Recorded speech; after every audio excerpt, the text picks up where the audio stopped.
Okay, let's unpack this a bit. When you think about the most challenging or maybe risky parts of flying a plane, what comes to mind? Well, for most people, probably takeoff and landing, right? That final moment. Exactly, that dramatic final touchdown. But what if I told you the data points to something, well, even more surprising? We're about to take a deep dive into Chapter-9, Approach, Landing, and Go Around. It's from the Commercial Pilot's Handbook by Captain Ashutosh Chopra. Yes, a very thorough source. And our mission today really is to reveal the true complexities and, the hidden dangers that lie beyond just that final contact with the runway. We want to equip you with critical insights into what makes a truly fail-safe approach, go around, and landing. And what's truly fascinating here, and maybe a bit counterintuitive, is that Captain Chopra highlights something specific. He points out that more incidents and accidents have actually occurred during the approach and go-around phases. Not the landing itself. Not the landing as such, no. In fact, in the lethality index, approach and go-around also feature higher than landings. Yeah. It's quite a striking reminder, isn't it, that what we see as the big finale is often preceded by phases that are, well, even more intricate and hazardous. That immediately challenges our common assumptions. We fixate on the touchdown, but the statistically higher dangers are elsewhere. Precisely. And speaking of assumptions, when do you think a pilot actually starts preparing for a landing? Well, you might think it's at the top of descent, maybe. Right. Or when they get the destination weather. Yeah, or perhaps when they begin their pre-approach briefing. Seems logical. Right. But the book offers a profoundly different perspective. The author's view is that preparations actually start much earlier. How much earlier? Potentially the day before the flight when you check your roster and become aware of the destination airfield. The day before? Yeah, especially crucial for unfamiliar or maybe challenging airfields. Your mind kind of starts pondering on the subject, perhaps even subconsciously. It's about shifting from being reactive to being proactive. So Captain Chopra frames this as mental preparation, like a warm-up for exercise. Exactly. He says it greases the channels of thought and helps refresh, those bits and pieces of knowledge from the latent corners of your memory. Getting your brain ready long before the pressure hits. So for you listening right now, maybe think about how this idea of early mental prep, this proactive readiness, might apply to your own high-stakes tasks or big projects. Where could you start your warm-up earlier than you currently do? That's a great point. Once the mind is primed, the next vital step is the pre-flight briefing. Right. And surprisingly, even this, which sounds straightforward, often falls short. Captain Chopra notes many pilot briefings focus quite narrowly, maybe just on the landing chart. With only a casual mention, as he puts it, of the weather being within minima. Almost like just ticking a box. Yeah, just check, done. And that's where the author insists briefings must be relevant. Really relevant. This means going beyond the simple facts. So not just if the weather's okay, but what it means. Exactly. Delving into the implications. Discussing the need for a wind shear briefing maybe, or considering spatial disorientation risks, or what to do about flooded or contaminated runways. Okay. It could even mean talking through specific landing techniques if there are strong tailwinds. It's about foresight, not just ticking off current conditions. And this relevance thing, it extends to the approach itself, too, doesn't it? Absolutely. For instance, high-altitude or terrain-limited airfields. The briefing needs to cover actions for, say, an engine failure during approach, or even if radar initiates a discontinuation of the approach. Things you hope won't happen, but need a plan for. Precisely. And here's something really surprising the author notes. He says, go-arounds initiated from higher altitudes have resulted in a certain degree of confusion in the minds of aircrew. Confusion? Why would a higher go-around be confusing? Seems safer. Because apparently they've often only trained for a go-around initiated at minimums. So initiating it higher up can break that train sequence. A common error, he points out, is not discussing the missed approach point clearly in these higher altitude scenarios. Oh, okay. That's a critical distinction. It really highlights the need to anticipate every scenario, not just the standard textbook ones. And there's more. Briefings must cover the operational specifics too, how the flight will actually be flown. Like using the flight management computer, the FMC. Exactly, or how raw data will be monitored, what automation modes are planned, aircraft configuration, and crucially, any mandated callouts or inputs between the pilot monitoring, the PM. And one managing systems and comms. Right, and the pilot flying the PF, the one actually flying the plane, those interactions need to be explicitly covered. So the author's message is really clear. Do not miss the woods for the trees. These detailed briefings, they act as a wake-up call, shaking off any lethargy, sharpening focus. Creating that shared mental model before things get intense. Okay, building on that idea of managing the early stages, the author then brings up a core principle for the approach itself. He says, most approaches that don't go off well are those that do not start well. And often, that stems from poor descent path management. You end up high and fast. And then you're scrambling to get configured, playing catch-up. Exactly. Oops. And this is precisely where the approach gates concept becomes so vital. Approach gates, like checkpoints. Essentially, yes. Yeah. Think of them as non-negotiable checkpoints for your flight path, your aircraft configuration, critical parameters like speed and altitude. They are, as the author says, indicators of success. And they help with situational awareness, SA, when things are busy? Absolutely. They enhance SA in those high workload conditions. For example, an early gate might be something like being at 7,000 feet AGL. Above ground level. Right. 7,000 feet above the ground below you. And at 210 knots, maybe 25 nautical miles out from the airfield. Another could be being level at the final approach fixed altitude. That's key waypoint, where the final descent begins, say, 5 miles before the FAF, and not going faster than flaps up speed. Got it. Are there particularly critical gates? Definitely. The 1,000-foot AGL gate is crucial. At that point, the approach must be stabilized. If not, Go around, no question. And then there's the decision altitude, the DA. That's the lowest you can go on instruments before deciding, if you don't have the required visual references by then. Go around again. Mandatory go around. And the power of this system, I guess, is that the PM and PF are constantly discussing and calling out these gates. Yes. It keeps them both on the same page. It ensures that shared, real-time mental model of how the approach is progressing. It's a continuous cross-check. That shared understanding idea leads nicely to another point about enhancing situational awareness, listening to RT natter. Ah, yes, radio chatter. Most pilots, naturally you tune in mainly for your own call sign, right? It's understandable. Filter out the noise. But the author stresses making a conscious effort to hear everything that is being transmitted. It's crucial. Okay, and here's where it gets really interesting.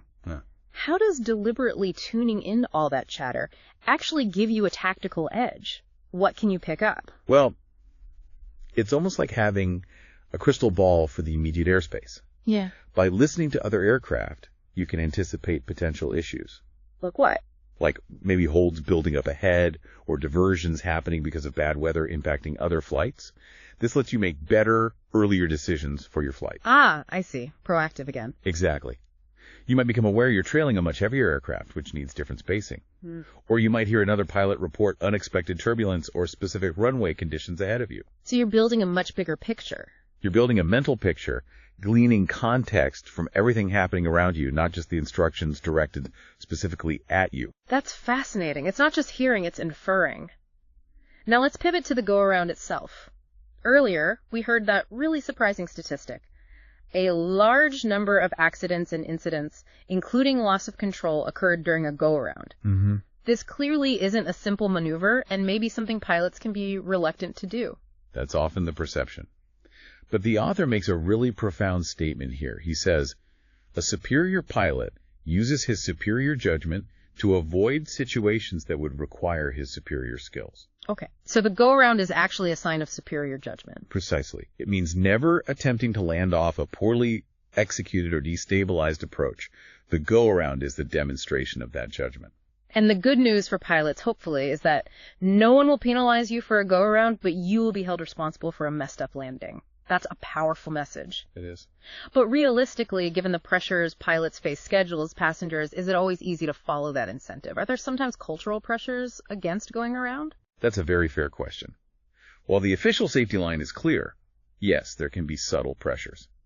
Wanting to stay on time, maybe avoiding passenger inconvenience, perhaps a perception of it being a failure. Yeah. But Captain Chopra's point is emphatic. A go-around shows superior judgment, not failure. Now, for a safe go-around, mental prep is key. Pilots need to visualize the whole thing. The entire flight path. From initiation right through to completion. And crucially, recall the exact position of the missed approach point any terrain nearby, airspace restrictions. You need that picture clear in your head. Okay. And it's worth noting, a visual approach might not even have a predefined missed approach procedure. That needs clarification with air traffic control beforehand. And what about that startle factor the author mentions? Sudden ATC instructions to go around causing confusion and lost time. How do pilots fight that disorientation? Well, it comes back to preparation and crew coordination. This is why the role of the pilot monitoring, the PM, during a go-around is called crucial. The PM needs to step up. Absolutely. Increase monitoring. Actively verify the PF's actions. Visualize the whole process themselves. Because, as the author notes, both pilots have been found to falter under that sudden stress. That shared model and immediate cross-check helps overcome the startle. Makes sense. And there's a critical safety tip provided. Do not be in a hurry to retract gear. Why not? Isn't that standard procedure? It is, eventually. But if the aircraft happens to touch the ground during the go-around initiation, the gear offers some protection. Flight path control and applying thrust are the absolute top priorities at that instant. Gear retraction comes slightly later. Got it. Priorities. So what does all this mean for safety, especially given that statistic about loss of control during go-arounds? Well, during a go-around, you get a large, rapid increase in thrust, and the aircraft pitches up. These forces can generate powerful sensations, potentially causing disorientation. Leading to loss of control accidents. If not handled very precisely, yes. It demands vigilant instrument monitoring, guarding against gross over-controlling, making coarse inputs. The source really emphasizes that a disciplined technique is vital. For what he calls fail-safe and safe-fail outcomes. Exactly. Fail-safe means the system works perfectly. Safe-fail means even if something does go wrong, the aircraft stays controllable and you can recover safely. Okay, moving towards the runway now. The phase from decision altitude, the DA, down to the flare height. The book calls this a critical phase where a large number of errors creep into the management of the flight path. Mm-hmm. This is where you transition, assuming you have the visual references established. You move from primarily relying on instruments to using visual cues outside. And the author suggests disconnecting automation, autopilot, autothrottle, maybe a bit earlier, around 500 feet above the airfield. Yes. He suggests that for better hands-on control, finer inputs. Though, of course, if visibility is poor, you might need to delay that disconnection. And getting off automation isn't just flicking a switch, is it? There are 3 activities involved. Right. It's a deliberate process. First, you check key aircraft parameters. Flight director centered. Are you on the glide path? What's the thrust setting? Speed? Wider? Because the automation might be in the middle of making a change you weren't fully aware of. Okay, check first. Then. Second, you set the thrust correctly for manual flight. Disconnect the automation. And this is critical. Immediately trim the aircraft. While still looking at the instruments. Yes, while remaining on instruments. Get the aircraft stable manually first. Then you look outside to pick up physical ground features. Yeah. And you need multiple features for correlation. Why multiple? To avoid common errors, like mistaking the runway edge lights for the centerline lights, for instance. You need confirmation. And the third activity? Determining your aiming point on the runway. This is the spot you're physically flying towards. As you fly towards it, that aiming point should not move on your windscreen. It stays fixed in your view. If you're on the correct path, yes. Your thrust setting controls your rate of descent, which keeps you on that path towards the aiming point. And a major common mistake here. Ignoring your instruments once you were visual with the runway. Pilots can drift high, leading to a long landing, or drift low, which is obviously dangerous. Yeah. You still need to cross-check those instruments. And the precision required is incredible. The book says if you reduce your descent angle by just 1 degree at 50-foot AGL, yes, your aiming point can shift by nearly 400 feet. Exactly. It's a huge difference for what seems like a tiny input error. It just hammers home how a small deviation, if uncorrected, can lead to a massive miss downstream. Powerful lesson, really, for managing any complex system. Okay, so you cross the threshold, typically at 50 feet, on a standard 3-degree glide path. That means your aiming point is about 1,000 feet down the runway. Correct. And the goal is generally to touch down within about 500 feet of that aiming point. And as you get really close, ground effect comes into play. Yes, that cushion of air between the wings and the ground. It slightly increases lift, so pilots feel a subtle increase in the backward force needed on the control column to maintain the descent path. You need to anticipate and hold that extra pressure. Then comes the flare, starting around 20 to 30 feet up. Roughly, yes. It involves a smooth, continuous reduction of thrust, aiming for idle by the time you touch down. And the initial part is a bit counterintuitive. You're trying to keep the same flight path and descent rate, but the nose attitude increases because you're slowing down. That's right.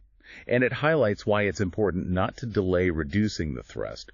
You need to manage that energy reduction smoothly into the touchdown. Now here's a key takeaway you mentioned that sounds almost wrong. Firm ground contact is desirable. And a smooth landing is not a criterion for a good landing. Exactly. So aiming for that greaser might actually be less safe. In many situations, yes. A firm touchdown ensures the wheels are down, weight is transferred for braking, and you minimize the time floating over the runway, especially if it's short or wet.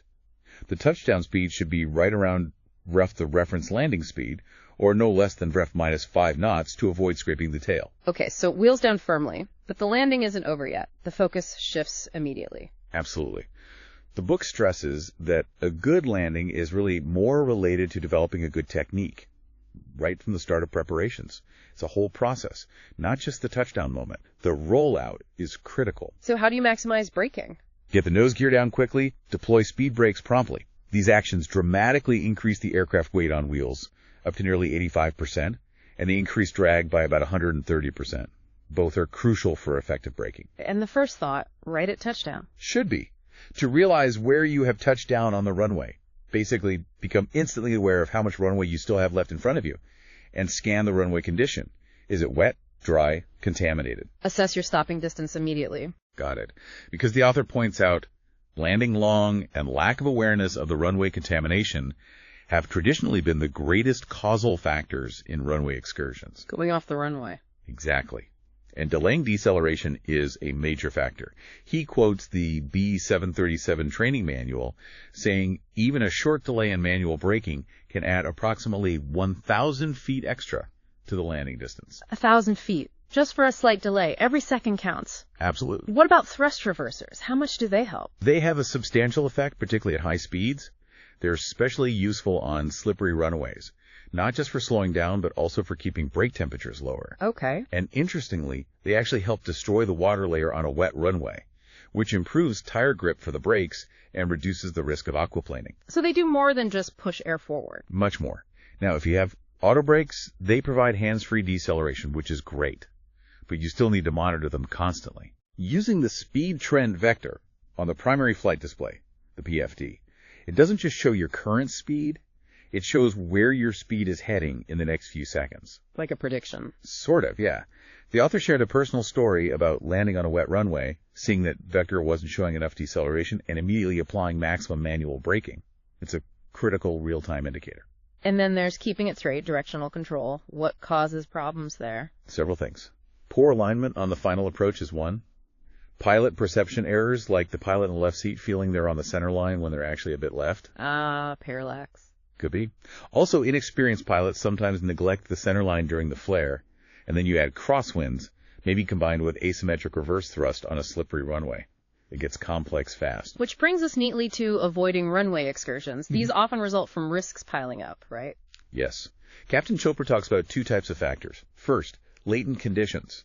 These are inherent environmental or systemic things that increase risk before an error even happens. Like what? Things like unscheduled flights, throwing off routines, adverse weather, maybe not having enough runway info, being at an unfamiliar airfield, obscured runway markings, getting clearances late from ATC, or inadequate briefings. The briefings, again, these are like pre-existing vulnerabilities. Exactly. They set the stage. Yeah. Then you have the causal factors, Yeah. the things that directly trigger the excursion. Such as? An unstabilized approach, landing with a tailwind, being too fast, landing too far down the runway, landing long, poor directional control, not using brakes or reversers effectively. These are the immediate actions or errors.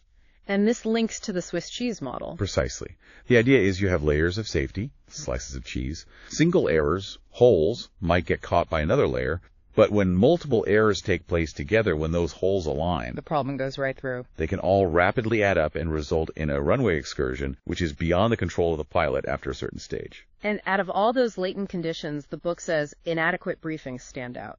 Yes, because that's something squarely within the pilot's control, and it directly impacts those causal factors later on. It's a preventable hole in the cheese. So the core lesson seems to be hammered home again and again. It is. and it's profound. A safe go-around can be executed at any time before landing. Pilots absolutely must have a mental cutoff point. Don't persist with the hope that they will fix it if an approach is going sour. Just make the call. Make the call. As the book states simply, you can always make another approach. No one will question such a decision. It's about knowing when to stop and reset, not just in aviation. And the pilot monitoring's role here is huge. Absolutely crucial in preventing excursions. The PM is key. The book is emphatic. The PM must not hesitate to take over controls and execute the go-around if the PF isn't responding to a deteriorating situation or callouts. That's a massive responsibility, the last line of defense. It really is. Okay, this next part is truly eye-opening, the quantifiable impact. The author actually puts numbers on how these factors increase landing distance. It's not just abstract risk, it's physics. Yes, the approximate effects he lists are stark. For example, being just 10% too fast on approach. That can increase your landing distance by 20%. Wow, double the percentage increase. Right. Extending the flare, floating just 1 extra second. That adds about 200 feet. Being just 10 feet too high over the threshold, another 200 feet. Small numbers adding up fast. Very fast. A contaminated runway. That alone can increase the required distance by 50%. Delaying deceleration by more than 2 seconds, each extra second adds another 200 feet. Using less than maximum braking when needed adds another 20%. You can easily see how these stack up. The author gives examples, right? He does. In one scenario, he shows how a theoretical 4,000-foot required landing distance, based on the aircraft manual, can more than double to 240 feet. Double? How? With factors like being 10 knots too fast, holding off for 4 extra seconds, being 20 feet too high at the threshold, having a 10-knot tailwind, a contaminated runway, and just a gentle 1% downhill slope. That's staggering. The margin disappears incredibly quickly. It does. And he gives a more common, probable daily example. Same 4,000-foot baseline distance. Okay. This time just 10 knots excess speed. 10 feet high at the threshold, a wet runway, not heavily contaminated, a 2-second delay in deceleration, and using slightly less than maximum braking. Even that increases the distance by nearly 75% to 700 and 120 feet. Nearly 75% more runway needed, just from a few seemingly minor deviations. It really highlights the brutal additive effect of these factors. So the takeaway is, know each factor that can increase your landing distance.